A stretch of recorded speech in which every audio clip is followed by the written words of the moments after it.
Andrew watched the movie through the infant's eyes that were once his own and drooled both figuratively and literally. Watching Brad put his hand next to Amber's crotch nearly drove Andrew's mind mad with desire. Every time he saw Brad drop his hand to the bowl which she held in her lap between her legs, he had visions of Brad manipulating her naked body. If he had had full control of his body, he'd have quivered in lust. Strangely, the smell of popcorn brought back fresh memories of adult fare that he had eaten only weeks before and intermixed with his sexual desires, nearly driving him to the brink of utter madness. He couldn't decide which he wanted most, the opportunity to sit beside Amber in his adult body or to gorge himself on the luscious-smelling popcorn that Amber held so enticingly in her lap. The saliva that dripped incontinently from his chin wasn't the result of any desire of his own, rather it was caused by his infant body's inability to control his lips and tongue. Drool poured from his slack-jawed mouth in an unending fountain to run over his lower face in rivulets and drip from his chin in long strings to pool on the waterproof plastic pad of the playpen beneath his hands. From time to time, his subconscious's mind was attracted by the sounds from the TV, causing him to flicker eyes momentarily towards the TV set. Other than those moments, the infantile part of his mind was enchanted by Amber. He watched her every movement, allowing Andrew to observe almost every instant of the scene that was playing itself out before his innocent baby blue eyes. About halfway through the movie, Brad's hand accidentally strayed and met the soft mound of flesh above Amber's pubic region. Amber didn't blink an eye as she picked up his hand without looking and redirected it to the almost empty bowl of popcorn. Brad made a moue of disappointment at his rejected advance, but decided to finish the bowl of popcorn and get down to business later. After a few more minutes, Brad said, "I've seen this movie before, why don't we listen to some music instead?" Amber agreed and turned off the movie, then went through KOSTON's CDs for something appropriate. She didn't want anything that might upset the baby, but on the other hand she didn't want anything to excite Brad further. It was almost time for him to leave anyhow. The baby needed to be fed and she didn't think he'd be very tolerant of the idea that she had other responsibilities other than satisfying Brad's urges.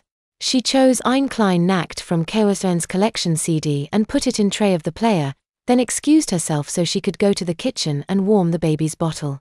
Amber returned a few minutes later and picked up baby Jimmy from the playpen to carry him into the kitchen for his dinner.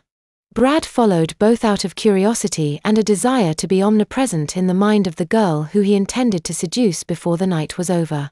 Brad stood at the doorway and watched as Amber performed her babysitting duties with her charge for the night. Once she had Jimmy securely strapped into his high chair, she looked into the refrigerator to find the putrescent green-colored jar of baby food that KOSTON had promised would be present. She put the jar on the kitchen table and found a white rubber-coated feeding spoon in the silverware drawer and laid it beside the jar. It only took a few minutes to locate the plastic feeding bibs in the maple bread box where KOSTON stored her kitchen towels in one stack and feeding bibs and washcloths in another stack. She stepped behind Jimmy and quickly snapped the feeding bib in place, tossing the washcloth she had selected on the table beside the jar of baby food. Then she pulled out a chair and began to feed the infant before her. Brad stood at the entrance to the kitchen, looking at the jar of strained carrots she was feeding him and said, "How can he eat that gunk?" "Don't be silly, babies love this," Amber responded in a happy, musical tone. "I know the idea of eating mashed peas seems horrible to you, but you don't have a baby's taste buds. They like it, besides, he doesn't have any teeth to eat real food with." Andrew had always hated the taste of the carrots, however, his infantilized sense of taste made the sensation of eating the soft paste that passed for a solid meal seem pleasing.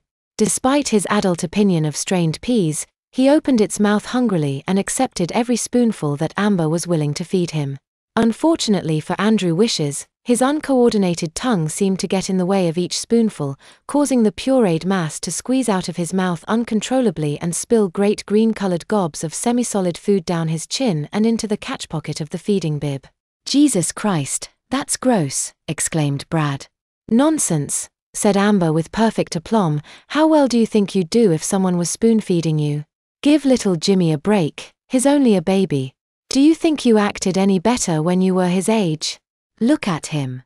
He's sticking his tongue out at you," Brad said in astonishment. "He must hate baby food." "Silly," Amber derided playfully, "it doesn't mean anything of the kind. That's the way that babies tell people they've had enough and don't want any more. They'll stick out their tongues like that when they're presented with baby bottles and breasts too. They have to have some way to tell you they're full. After all, it's not as if they could speak.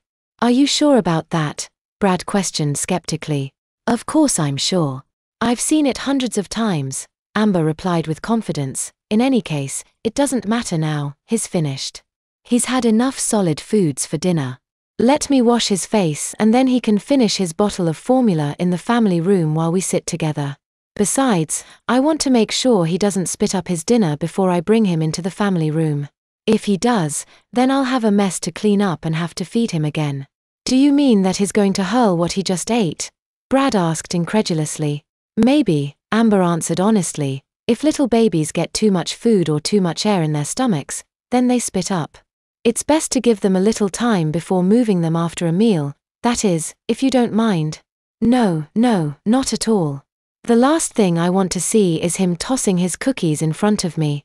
Never mind, I'll wait in the other room until he gets finished, Brad replied queasily as he quickly retreated from the travails of normal infant behavior. Good idea, Amber answered. While you're in there, I'll burp him. He needs to release the air that he swallowed while he ate, before I bring him out. Once I relieve the pressure in his little tummy from the trapped air, he should be much less likely to spit up. Afterwards, you and I can talk. Okay, Brad replied, retreating to the family room in masculine revulsion at seeing another male in such a helpless condition. Amber winded little Jimmy without incident and washed his face clean after running the washcloth she had gotten out under warm water in the kitchen sink. Then she carried him back to the family room with his baby bottle in her back pocket of her jeans and set him down in his playpen.